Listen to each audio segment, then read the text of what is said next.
வழிநடத்துங்க, பாதுகாத்துக் கொள்ளுங்க. மீதியான கால நேரங்களை போய் கரெக்டா தந்து ஜெபிக்கிறோம். இயேசுவின் மூலம் ஜெபிக்கிறோம். ஜீவனுள்ள நல்ல பிதா.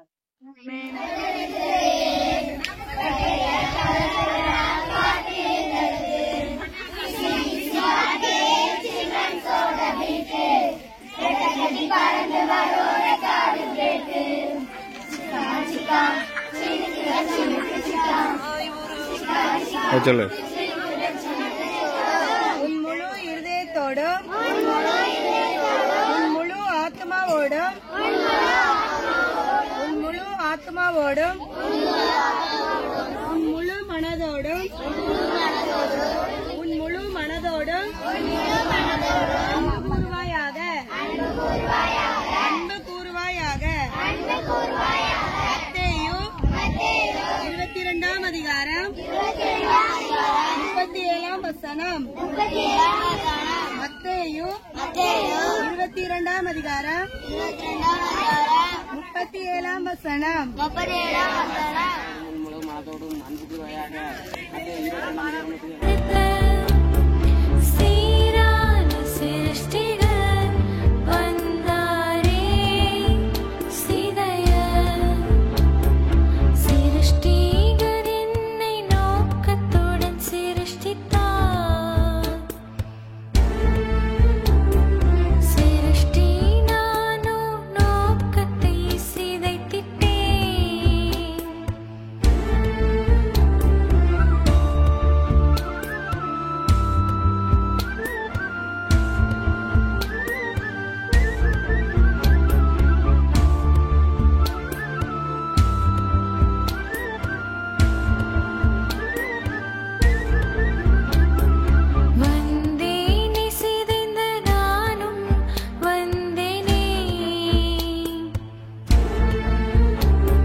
ஆக்சுவலா ஒரு சுற்றுலா ஸ்தலம் கிடையாது, இது ஆக்சுவலா ஜபஸ்தலம். என்னது?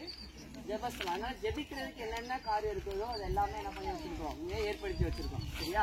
ஜெபமலையில என்னென்ன இருக்குது அப்படின்னு உங்கள்கிட்ட என்ன பண்ண போறேன், சொல்ல போறேன். சரி, அதுக்கு மேலே உங்கள்கிட்ட ஒரு சில கேள்விகள் என்ன பண்ண போறேன், கேட்க போறேன். சரியா? உங்களுக்கு தெரிஞ்சவங்க என்ன பண்ணணும், வேகமா எழுப்பி நில்லுங்க.